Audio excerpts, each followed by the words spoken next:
नमस्कार, स्वागत है आप सभी का सुबह 9 बजे की खबरों के साथ। मैं हूं प्रीति। एक नजर हेडलाइंस पर।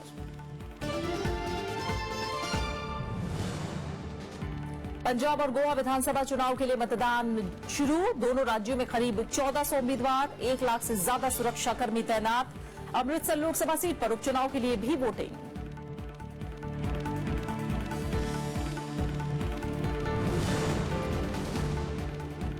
नागालैंड में हालात काबू करने की कोशिश तेज। मुख्यमंत्री ने गवर्नर से मुलाकात कर दी जानकारी। त्रिपक्षीय वार्ता के बाद मणिपुर में नाकेबंदी के जल्द खत्म होने की उम्मीद।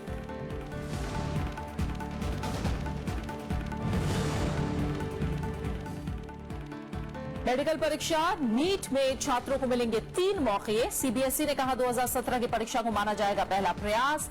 7 मई को होने वाली परीक्षा में 6 लाख छात्र होंगे शामिल।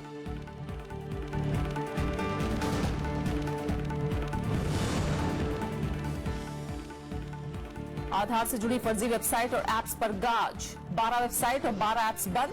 26 और साइट्स पर भी होगी कार्रवाई।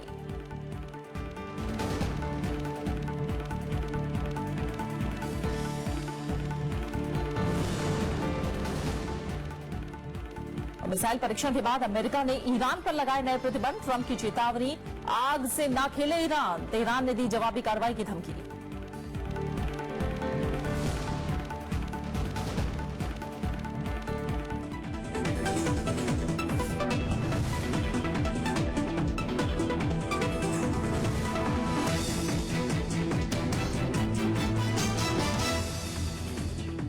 शुरुआत कर रहे हैं विधानसभा चुनाव से जुड़ी खबरों के साथ। पंजाब विधानसभा चुनाव के लिए मतदान का काम सुबह 8 बजे से शुरू हो गया है। राज्य की सभी 117 सीटों पर एक ही दौर में वोट डाले जा रहे हैं। इनमें 34 सीटें आरक्षित हैं।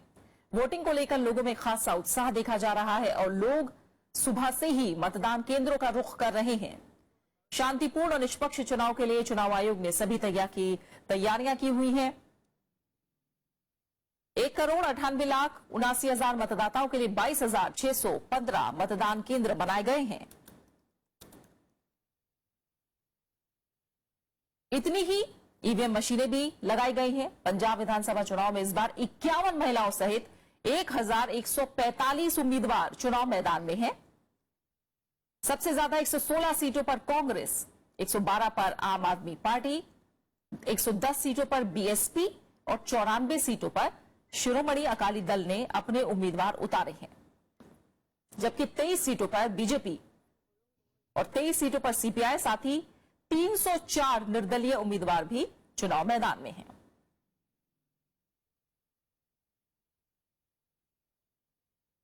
मतदान के दौरान किसी भी आशंका को टालने के लिए चप्पे चप्पे पर सुरक्षा बल तैनात किए गए हैं। शांतिपूर्वक मतदान कराने के लिए चुनाव आयोग ने व्यापक इंतजाम किए हैं। इस काम में 2 लाख सिविल कर्मचारियों और 1 लाख सुरक्षा कर्मियों को तैनात किया गया है।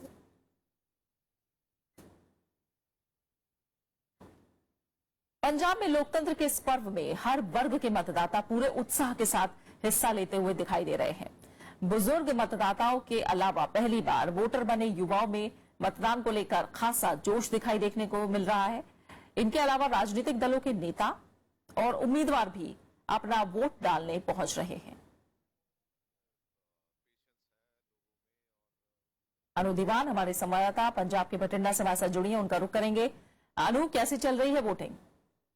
बिल्कुल प्रीति, इस वक्त हम बादल के गांव में हैं, जिसका नाम ही बादल है। और यहाँ पे जब हमने देखा है कि यहाँ पे युवा ही नहीं बल्कि बुजुर्ग भी इतनी ठंड, इतनी कड़ाके की ठंड में बहुत उत्साहित होकर बहुत अपने उम्मीदें लेकर वोट डालने लगातार आते जा रहे हैं। और जितनी उम्मीद की जा रही थी कि इस समय पे लोग आएंगे, उससे कई ज्यादा लोगों की भीड़ हमें देखने को मिल रही है। और फिलहाल अभी थोड़ी देर में जो है पूरा बादल परिवार भी यहाँ पे अपना वोट डालने आएगा। तो ये कह सकते हैं कि लोग जो है अपने इस मताधिकार का इस्तेमाल कर अपने लिए सरकार चुनते हैं, तो उनकी कई उम्मीदें भी इसके साथ जुड़ी होती है। और इसी उम्मीद के साथ वो इतने बढ़ चढ़कर वोट देने के लिए बाहर निकलते हैं अपने अपने घरों से।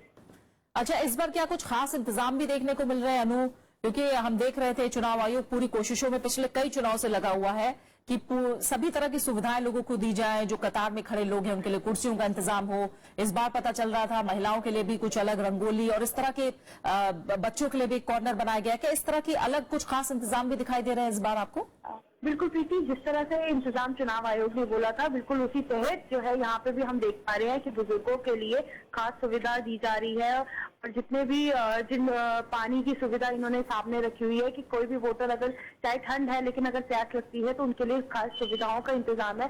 बुजुर्गों को खास पकड़ के अंदर लेके जाया जा रहा है कि अगर किसी को जाने में तकलीफ हो रही है, क्योंकि काउंटर्स इन्होंने ऐसे बनाए हैं कि एक एक करके ही वोट डालने जाए कि लोगों की भीड़ ना चढ़ जाए। और सबसे खास बात यह है कि इस बार पहली बार ऐसा हो रहा है कि ईवीएम मशीन में भी आपको अपने उम्मीदवार की तस्वीर दिखेगी और जो वोटर स्लिप है उसमें भी वोटर की फोटोग्राफ होगी। तो ये भी लोगों के लिए काफी पहली बार हो रहा है, इसलिए लोग इसको लेकर भी काफी लोगों के अंदर एक क्रेज है, एक उत्साह है कि जिस तरह देखें कि किस तरह से पहले तो वो चुनाव चिन्ह को देखकर ही वोट देते थे, लेकिन इस बार अपने उम्मीदवार की तस्वीर देखकर भी वो वोट डाल पा रहे हैं। बिल्कुल, बहुत बहुत शुक्रिया अनु, आपका इस तमाम जानकारी को फिलहाल हम तक पहुंचाने के लिए। तो पंजाब में 8 बजे से वोटिंग शुरू हो चुकी है और जैसा जानकारी मिल रही है मतदान केंद्रों के बाहर लोगों का उत्साह भी देखते ही बन रहा है। वहीं दूसरी तरफ गोवा विधानसभा में भी आज वोटिंग हो रही है। 40 सीटों पर आज वोट डाले जा रहे हैं।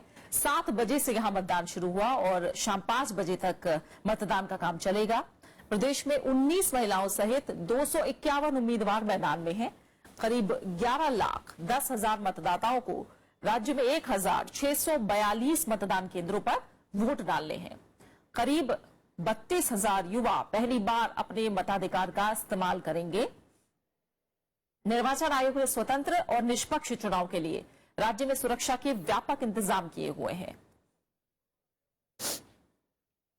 चुनाव आयोग ने राज्य के 1,642 पोलिंग बूथों पर 200 रिजर्व मशीनों समेत कुल 1,842 ईवीएम मशीनें लगाई हैं। गोवा में भी युवाओं से लेकर बुजुर्गों में वोटिंग को लेकर खास जोश देखने को मिल रहा है। इनके अलावा राजनीतिक दलों के नेता और उम्मीदवार भी अपना वोट डालने पहुंच रहे हैं। रक्षा मंत्री मनोहर पर्रिकर और मुख्यमंत्री लक्ष्मीकांत पार्सेकर ने भी मतदान किया। और आइए सीधा रुख करेंगे, प्रणव गोस्वामी हमारे संवाददाता गोवा से हमारे साथ जुड़े हुए हैं। प्रणव, सुबह 7 बजे से वोटिंग शुरू हो गई है, लगभग 2 घंटे बीत गए हैं। किस तरह का उत्साह गोवा में देखने को मिल रहा है?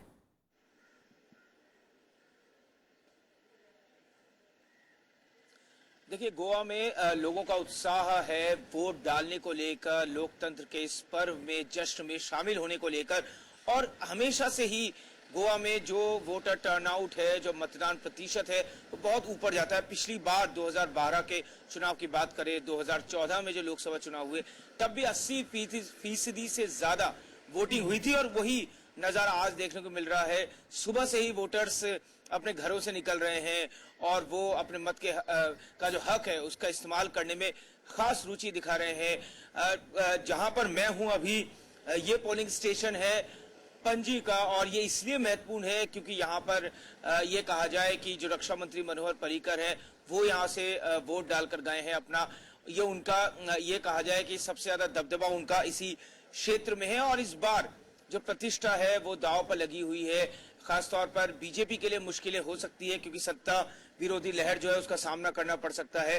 कांग्रेस की जहां तक बात है, एक बार फिर से वो पावर में आना चाहती है। जो सबसे नई बात है इस बार विधानसभा चुनाव में गोवा के, वो ये है कि हमेशा कांग्रेस और बीजेपी के बीच में ये पूरा मुकाबला होता दिखाई देता रहा है। गुज़श्ता सालों की अगर बात करें, अगर हम शुरुआत में गोवा जब बना तब एमजीपी जो एक स्थानीय दल है उसने सत्ता संभाली थी। उसके बाद से कई दशकों तक कांग्रेस और बीजेपी के बीच में मुकाबला रहा। इस बार आम आदमी पार्टी एक्टिव है। इसके अलावा रीजनल पार्टीज जो है वो गठबंधन तोड़कर अपना स्वतंत्र तौर पर वो चुनाव मैदान में। तो इस वजह से एक ये कहा जा सकता है कि बहुकोणीय मुकाबला इस बार गोवा में देखने को मिल रहा है और इसीलिए ये एक दिलचस्प नतीजे के तौर पर सामने आ सकता है। जी, चुनाव इस बार गोवा में भी दिलचस्प, काफी रोमांचक और बिल्कुल उत्साह के साथ गोवा में लोग इस बार भी विधानसभा चुनाव में वोटिंग में बढ़ चढ़कर हिस्सा ले रहे हैं। फिलहाल बहुत बहुत शुक्रिया प्रणव, इस जानकारी को हम तक पहुंचाने के लिए आपका। और उधर उत्तर प्रदेश में पहले दौर के लिए चुनाव प्रचार पूरे शबाब पर है। सभी पार्टियों के दिग्गज नेता चुनावी रैलियां और रोड शो करके जनता को लुभाने में लगे हैं। इसी कड़ी में कांग्रेस और समाजवादी पार्टी गठबंधन के लिए राहुल गांधी और अखिलेश यादव ने कल आगरा में रोड शो किया। आगरा शहर के दयालबाग से शुरू हुए अखिलेश यादव और राहुल गांधी के रोड शो को लोगों का भरपूर समर्थन मिला। करीब 5 किलोमीटर चले रोड शो के दौरान दोनों नेताओं ने गठबंधन को लेकर संदेश दिया कि युवा सोच ही उत्तर प्रदेश को आगे की राह दिखा सकती है। कांग्रेस पार्टी का काम, अखिलेश यादव जी का काम, मेरा काम उत्तर प्रदेश को एक साथ खड़े करने का काम है। हर धर्म के लोगों को, हर जात के लोगों को एक साथ करने का काम है और ये काम हम करके दिखाएंगे। इससे पहले आगरा के बाह में चुनावी रैली में अखिलेश यादव ने नोटबंदी और अच्छे दिन को लेकर केंद्र सरकार पर निशाना साधा। 500,000 रुपए बंद कर दिए, लोगों को लाइन में लगा दिया, कह दिया कि भ्रष्टाचार और काला धन आ जाएगा। पूरे देश का पैसा आपके पास है, कम से कम जो आपने वादा किया था अकाउंट में 15 लाख पहुंचाने का, हम कहते 15 लाख मत पहुंचाइए, केवल 15,000 ही गरीब के यहाँ पहुंचा दो, अकाउंट तो सबके भुका दी। राहुल गांधी और अखिलेश यादव ने बीते रविवार को लखनऊ में रोड शो और साझा प्रेस कॉन्फ्रेंस की थी। अभी आगरा की 9 विधानसभा में से 6 बीएसपी, 2 बीजेपी और 1 समाजवादी के पास है। ऐसे में इस गठबंधन के सामने यहां अपनी पकड़ बनाने की चुनौती है। राहुल और अखिलेश के लगातार इस दूसरे रोड शो में जनता का समर्थन यहां सड़कों पर जरूर दिखा और दोनों नेताओं में वो केमिस्ट्री भी दिखी जिसकी शायद इस गठबंधन को सबसे ज्यादा जरूरत है। हालांकि इस रोड शो में आई हुई भीड़ वोटों में कितनी तब्दील होती है, इसका नतीजा चुनाव के परिणाम आने के बाद ही पता लगेगा। आगरा में कैनन डी.के. पांडे के साथ पंचानन मिश्रा, राज्यसभा टीवी। उधर बीएसपी प्रमुख मायावती और बीजेपी अध्यक्ष अमित शाह ने भी कल उत्तर प्रदेश में कई रैलियां की। मायावती ने बीजेपी के साथ ही समाजवादी पार्टी और कांग्रेस गठबंधन पर भी निशाना साधा। वहीं अमित शाह ने कानून व्यवस्था के मुद्दे पर राज्य सरकार को घेरने की कोशिश की। मायावती ने मुजफ्फरनगर और एटा में चुनावी रैली में बीजेपी पर वादे पूरे नहीं करने का आरोप लगाया। समाजवादी पार्टी पर निशाना साधते हुए उन्होंने कहा कि पिछले 5 साल में राज्य की जनता त्रस्त हो चुकी है। मायावती ने समाजवादी पार्टी के कांग्रेस के साथ गठबंधन को असल मुद्दों से ध्यान हटाने की कोशिश बताया। ये कांग्रेस पार्टी अपने राजनीतिक स्वार्थ में अल्पसंख्यक समाज विरोधी ऐसी समाजवादी पार्टी के साथ मिलकर ये चुनाव लड़ रही है, जिस पार्टी को यहाँ अराजक, आपराधिक, सांप्रदायिक, भ्रष्ट व जंगल राज आदि का खास प्रतीक माना जाता है। वहीं बीजेपी अध्यक्ष अमित शाह ने भी उत्तर प्रदेश के मेरठ और हापुड़ समेत कई जगहों पर चुनावी रैली की। उन्होंने समाजवादी पार्टी और कांग्रेस गठबंधन के साथ ही राज्य की कानून व्यवस्था पर भी सवाल उठाए। ये जो साथ है वो लोगों की आंखों में धूल झोंकने के लिए है। उत्तर प्रदेश का विकास ये नहीं कर सकते। उत्तर प्रदेश का विकास करना है तो नरेंद्र मोदी के नेतृत्व में 2/3 बहुमत के साथ भारतीय जनता पार्टी की सरकार बनानी पड़ेगी। बीजेपी की ओर से केंद्रीय मंत्री राजनाथ सिंह ने लखीमपुर खीरी में चुनावी सभा की और लोगों से राज्य में इस बार बीजेपी की सरकार बनाने की अपील की। Bureau report, Rajya Sabha TV. और आज भी तमाम दिग्गज चुनाव प्रचार में उत्तर प्रदेश में हमें दिखाई देंगे। खुद प्रधानमंत्री नरेंद्र मोदी आज मेरठ में रैली करेंगे। आगे बढ़ते हैं। कांग्रेस ने मणिपुर विधानसभा चुनाव के लिए सभी 60 सीटों पर अपने उम्मीदवारों की घोषणा कर दी है। मुख्यमंत्री ओकरा मेबूबी सिंह को थाउबल निर्वाचन क्षेत्र से प्रत्याशी बनाया गया है। पिछले साल अप्रैल में मंत्रिमंडल में शामिल किए गए के बीरेन सिंह को लमलाई, टी मंगा वाईफई को हेगलेप और डी कोरुंगथंग को टेनुपल को उनकी मौजूदा सीट से ही उम्मीदवार बनाया गया है, जबकि उप मुख्यमंत्री कैखगम नुंगबा सीट से चुनाव लड़ेंगे। कांग्रेस के केंद्रीय चुनाव समिति की मंजूरी के बाद महासचिव मधुसूदन मिस्त्री ने नाम जारी किए हैं। मणिपुर में 2 चरणों में 4 और 8 मार्च को वोटिंग होनी है, जबकि मतगणना 11 मार्च को होगी।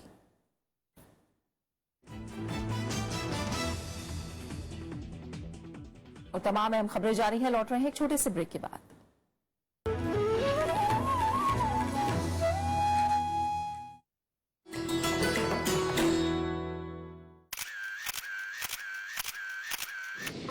उत्तराखंड में समुद्र तल से करीब 15,500 फुट की ऊंचाई पर मौजूद दुनिया का सबसे ऊंचा गुरुद्वारा पवित्र श्री हेमकुंड साहिब 1936 में बनकर तैयार हुआ गुरुद्वारा श्री हेमकुंड साहिब 10वें सिख गुरु गोबिंद सिंह के दुष्ट दमन रूप को समर्पित।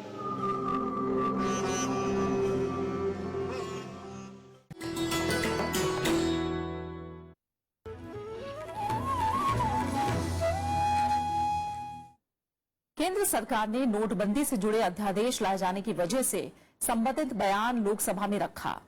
वित्त मंत्री अरुण जेटली ने इससे जुड़े विधेयक को भी लोकसभा में पेश किया। तृणमूल कांग्रेस ने विधेयक की वैधता पर सवाल उठाते हुए इसका विरोध किया। वित्त मंत्री अरुण जेटली ने शुक्रवार को लोकसभा में विनिर्दिष्ट बैंक नोट विधेयक 2017 पेश किया। इस दौरान जेटली और टीएमसी सांसद सौगत रॉय के बीच विधेयक की वैधता को लेकर तीखी बहस हुई।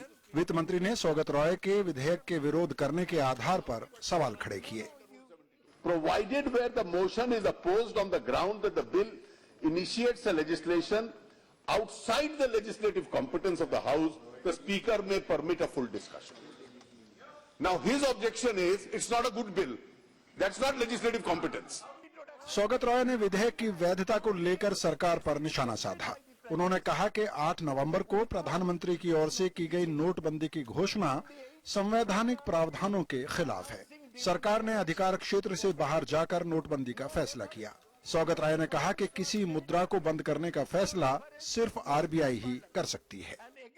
The basic statement by the Prime Minister, without any notification, on the 8th of November, announcing demonetization was illegal.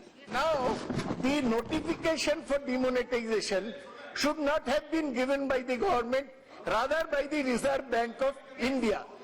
हालांकि वित्त मंत्री ने उनके इस दावे को गलत बताया। जेटली ने कहा कि सरकार ने सही नियम के तहत ही ये फैसला लिया। The 8th November notification by which high denomination currency ceases to be a legal tender was under section 26(2), which the Reserve Bank of India Act, the Reserve Bank is competent to pass that order. विधेयक में 500 और 1000 रुपए के पुराने नोटों के RBI और सरकार के दायित्व को खत्म करने का प्रावधान है।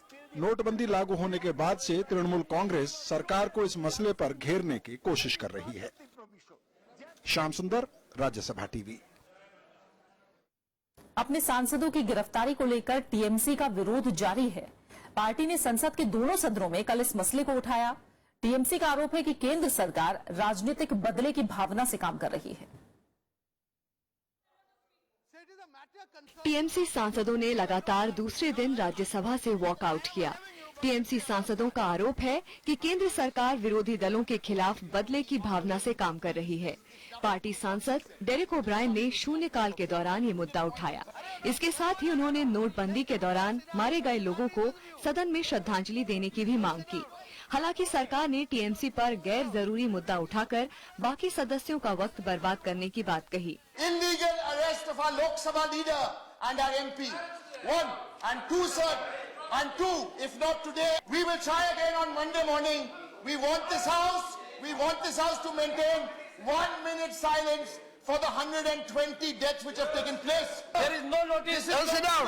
Yeah, okay. This is not zero hour. Sit down. Yes. What is our? No, he can. He is already out. वो दूसरे सदस्यों का समय खराब कर रहे हैं। नहीं। Yes. केवल ये कह रहे हैं। अरे दूसरे बोलिए। इससे पहले टीएमसी सांसदों ने संसद परिसर में गांधी प्रतिमा के सामने विरोध प्रदर्शन किया। टीएमसी सांसदों ने पोस्टर के जरिए केंद्र सरकार के रवैये को अलोकतांत्रिक बताया। पॉलिटिकल भंडाटा कर रहा है और सीबीआई देकर हम लोग को, एमपी लोग को और हम लोग को लीडर सुदीप बंदोपाध्याय का अरेस्ट किया है। लेकिन इस तरीका से नरेंद्र मोदी जी को हम लोग का लड़ाई बंद करने नहीं सकेगा। टीएमसी ने इस मसले को लोकसभा में भी उठाने की कोशिश की। कार्यवाही शुरू होते ही पार्टी के सांसद आसन के करीब जाकर नारेबाजी करने लगे। इसके बाद कार्यवाही दोपहर 12 बजे तक के लिए स्थगित करनी पड़ी। दरअसल रोज वैली चिटफंड मामले में पिछले महीने सीबीआई ने टीएमसी के 2 सांसद तपस पाल और सुदीप बंदोपाध्याय को गिरफ्तार किया था। इसके बाद से ही टीएमसी केंद्र सरकार पर सीबीआई का दुरुपयोग करने का आरोप लगा रही है। कृति मिश्रा के साथ ब्यूरो रिपोर्ट, राज्यसभा टीवी। संस्था सीबीजीए की ओर से आयोजित कार्यक्रम में आम बजट की बारीकियों और अलग अलग पहलुओं पर चर्चा की गई। अर्थशास्त्रियों और विशेषज्ञों ने बजट की कमियों और खूबियों को समझाने की कोशिश की। इंडिया इस्लामिक कल्चर सेंटर में आयोजित इस कार्यक्रम में आम बजट पर चर्चा हुई। इसमें उन विषयों पर बात हुई जिनका सीधा सरोकार आम जनता से है। चर्चा के दौरान अर्थशास्त्रियों ने कई अहम मुद्दों को समझाया। A core issue for this country, which is the serious decline in the rate of investment, not just because of demonetization, but over the past 2 years or so. इस बहस में विश्वविद्यालयों के प्राध्यापकों ने भी हिस्सा लिया। उन्होंने आम बजट में उन विषयों को समझाने की कोशिश की जिन पर ज्यादा ध्यान नहीं दिया गया है। Growing lack of seriousness about budget itself. So lots of core issues which ideally should be addressed somehow do not get adequate attention. कार्यक्रम में राजनीतिक पार्टियों को मिलने वाले अनुदान पर भी चर्चा हुई। जानकारों ने ये बताने की कोशिश की कि आखिर इसके पीछे सरकार की क्या मंशा है और ये फैसला कितना कारगर है। This particular thing about political party funding, there is totally in the control of the central government. वित्तीय संस्था CBGA ने आम बजट को लेकर कई आंकड़े पेश किए कि बजट से किस सेक्टर को कितना फायदा और कितना नुकसान हुआ है। कुंदन कुमार, राज्यसभा टीवी, दिल्ली। नागालैंड में 3 दिन से जारी हिंसा के बाद हालात को काबू में करने की कोशिशें तेज हो गई हैं। कोहिमा समेत कई इलाकों में सुरक्षाकर्मी तैनात हैं। हालांकि धारा 144 लागू होने के बाद से कई इलाकों में बाजार बंद हैं। राज्य पहुंचने वाले सैकड़ों ट्रक रास्ते में फंसे हुए हैं। मुख्यमंत्री TR जेलियांग ने गवर्नर से शुक्रवार को मुलाकात कर हालात की जानकारी दी। नागालैंड में हिंसा से जरूरी सामानों की आपूर्ति पर असर पड़ रहा है। राजधानी कोहिमा से सटे दीमापुर के पास सैकड़ों ट्रक खड़े हैं। इनमें पेट्रोल, डीजल के साथ साथ खाने पीने का सामान भी है। गुरुवार को हिंसा के बाद शुक्रवार को बाजार बंद रहे। गुरुवार को शहरी निकाय चुनाव में महिलाओं को 33% आरक्षण देने के खिलाफ आदिवासी संगठनों का प्रदर्शन हिंसक हो गया था। प्रदर्शनकारियों ने कई सरकारी कार्यालयों और वाहनों को आग के हवाले कर दिया था। इसके बाद कोहिमा में सेना की 5 टुकड़ियां तैनात की गईं। हमारे फोर्सेस को भी कहा गया है कि किसी तरह से हालात को काबू में लाया जाए और मुख्यमंत्री और उसके कैबिनेट को भी बिल्कुल प्रोटेक्शन दिया जाए। साथ साथ बातचीत करके जितना भी जो एजिटेशन करने वाले लोग हैं, जितने भी संगठन हैं, सबसे भी बातचीत करके हालात को बिल्कुल काबू में लाना चाहिए। आदिवासी संगठन मुख्यमंत्री TR जेलियांग से इस्तीफे की मांग कर रहे हैं, लेकिन राज्य सरकार इससे इनकार कर चुकी है। जेलियांग ने कहा है कि ये मांग पूरी तरह असंवैधानिक है। सरकार को विधानसभा में पूर्ण बहुमत है। केंद्र सरकार ने कहा है कि वो नागालैंड सरकार को हर संभव मदद मुहैया कराएगी। Prime minister and defence minister very sensitive regarding all the problems of the north east, whether it is concern with the security of the northeast area, border areas, as well as the overall progress of the developmental work of northeast. Nagaland में 16 साल से स्थानीय निकाय चुनाव नहीं हुए हैं। Supreme court के अंतरिम आदेश के बाद राज्य सरकार ने महिलाओं को 33% आरक्षण देने का ऐलान किया था। साथ ही चुनाव की अधिसूचना भी जारी हो गई थी। आदिवासी संगठन इसका विरोध कर रहे हैं। मंगलवार को दीमापुर और लोंगलेंग जिले में पुलिस और प्रदर्शनकारियों की झड़प में 2 लोगों की मौत हो गई थी। इसके बाद राज्य सरकार ने चुनाव टालने की घोषणा की है। Bureau report, Rajya Sabha TV. Medical college में दाखिला लेने के इच्छुक छात्रों को राष्ट्रीय पात्रता और प्रवेश परीक्षा यानी नीट के लिए 3 मौके मिलेंगे। सरकार ने परीक्षा देने वाले छात्रों को राहत भी दी है। शुक्रवार को CBSE ने साफ किया कि पहले प्रवेश परीक्षा दे चुके छात्रों के प्रयासों को नहीं गिना जाएगा। इस बार की परीक्षा को हुई पहली कोशिश माना जाएगा, जबकि CBSE की तरफ से 31 जनवरी को जारी की गई अधिसूचना में कहा गया था कि नीट या उससे पहले all India pre medical exam में जो प्रयास किए गए हैं वो भी गिने जाएंगे। मेडिकल कॉलेज में दाखिले के लिए 7 मई को परीक्षा होनी है। इंटरनेट पर आधार कार्ड से जुड़ी सेवाएं देने वाली फर्जी कंपनियों के खिलाफ सरकार ने सख्त कदम उठाया है। भारतीय विशिष्ट पहचान प्राधिकरण ने 12 वेबसाइट और गूगल प्ले स्टोर पर मौजूद 12 ऐप्स को बंद करवा दिया है। ये एजेंसियां मोबाइल एप्लीकेशन के जरिए आधार कार्ड से जुड़ी सेवाएं देने का दावा करती थी और लोगों से गैर कानूनी तौर पर आधार नंबर और लोगों की जानकारी हासिल करती थी। ये एजेंसियां लोगों से ठगी भी करती थी। ऐसे 26 और अवैध वेबसाइट पर भी जल्दी कार्रवाई की जाएगी। आधार से जुड़ी जानकारी सिर्फ आधार अधिनियम 2016 के प्रावधानों के तहत ही हासिल की जा सकती है। CBI के पूर्व निदेशक जोगिंदर सिंह का कल शाम दिल्ली में निधन हो गया। 77 साल के जोगिंदर सिंह लंबे समय से बीमार चल रहे थे। सीबीआई निदेशक के उनके कार्यकाल में कई चर्चित मामले सामने आए, जिनमें बोफोर्स घोटाला और बिहार का चारा घोटाला प्रमुख है। जोगिंदर सिंह 1961 बैच के कर्नाटक कैडर के आईपीएस अधिकारी रहे हैं। उन्होंने एक लेखक के रूप में भी अपनी पहचान बनाई। उन्होंने make a way where there is none, 50 days to top, inside CBI, some untold tales, without fear and favour और इनसाइड इंडिया जैसी पुस्तकें भी लिखी। जोगिंदर सिंह का आज दिल्ली में अंतिम संस्कार किया जाएगा।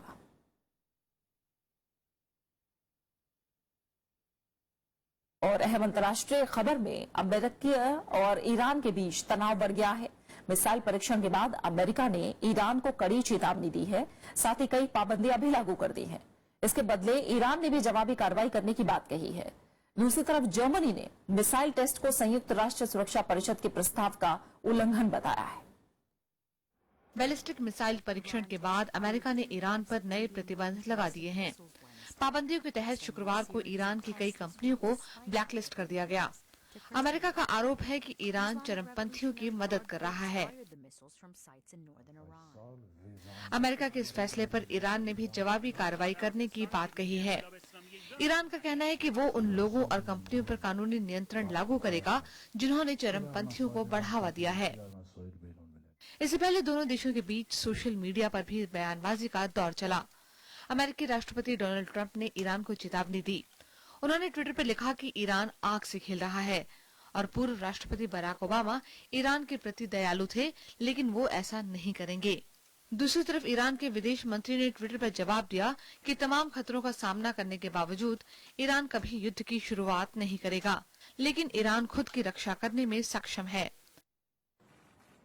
ईरान पर नए प्रतिबंधों को लेकर जर्मनी ने प्रतिक्रिया दी है। न्यूयॉर्क के दौरे पर गए जर्मनी के विदेश मंत्री ने कहा कि ईरान ने संयुक्त राष्ट्र सुरक्षा परिषद के प्रस्ताव का उल्लंघन किया है, इसलिए अमेरिका की प्रतिक्रिया को समझा जा सकता है, लेकिन उन्होंने परमाणु समझौते को जारी रखने की बात कही है। Iran verstoßen gegen alle einschlägigen Resolutionen des Sicherheitsrats der Vereinten Nationen. Insofern, glaube ich, darf man Verständnis für die Reaktion der amerikanischen Regierung haben. Was allerdings auch klar ist, dass Iran ने 3 दिन पहले 1000 kilometre तक मार करने वाली missile का परीक्षण किया था, जबकि संयुक्त राष्ट्र के प्रस्ताव 2231 के तहत ईरान पर परमाणु हथियार ले जाने में सक्षम किसी मिसाइल के परीक्षण पर प्रतिबंध है। हालांकि ईरान ने साफ किया था कि उसने किसी भी तरह के नियमों का उल्लंघन नहीं किया है। Bureau report, Rajya Sabha TV. बात करेंगे खास शख्सियत की। भारतीय शास्त्रीय संगीत के महान गायक पंडित भीमसेन जोशी की आज जयंती है। किराना घराने की परंपरा के संवाहक रहे पंडित जी ने ख्याल गायकी को एक अलग मुकाम पर पहुंचाया। राहत भैरव और भीम पलासी में उनकी बंदिशें सुनकर दर्शक किसी दूसरे ही दुनिया में पहुंच जाते हैं। आइए सुनते हैं पद्म भूषण पंडित भीमसेन जोशी की आत्मा को छू जाने वाली आवाज में कुछ बंदिशें। मिले सुर मेरा तुम्हारा तो सुर बने हमारा,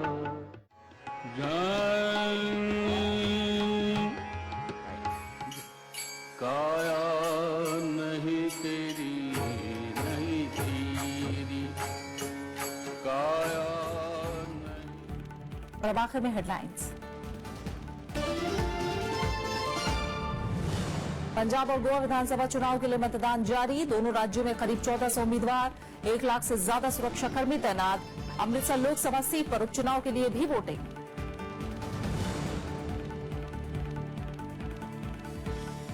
नागालैंड में हालात काबू करने की कोशिश तेज। मुख्यमंत्री ने गवर्नर से मुलाकात कर दी जानकारी। त्रिपक्षीय वार्ता के बाद मणिपुर में नाकेबंदी के जल्द खत्म होने की उम्मीद।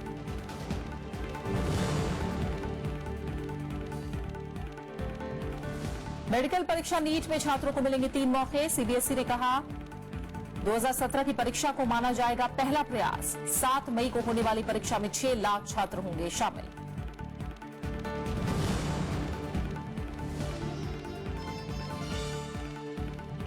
आधार से जुड़ी फर्जी वेबसाइट और ऐप्स पर गाज। 12 वेबसाइट और 12 ऐप्स बंद। 26 और साइट्स पर भी होगी कार्रवाई।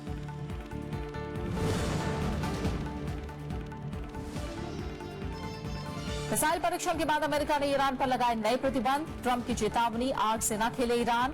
तेहरान ने दी जवाबी कार्रवाई की धमकी। फिलहाल इस बुलेटिन में इतना ही। आगे देखिए कलम गवाह है। नमस्कार।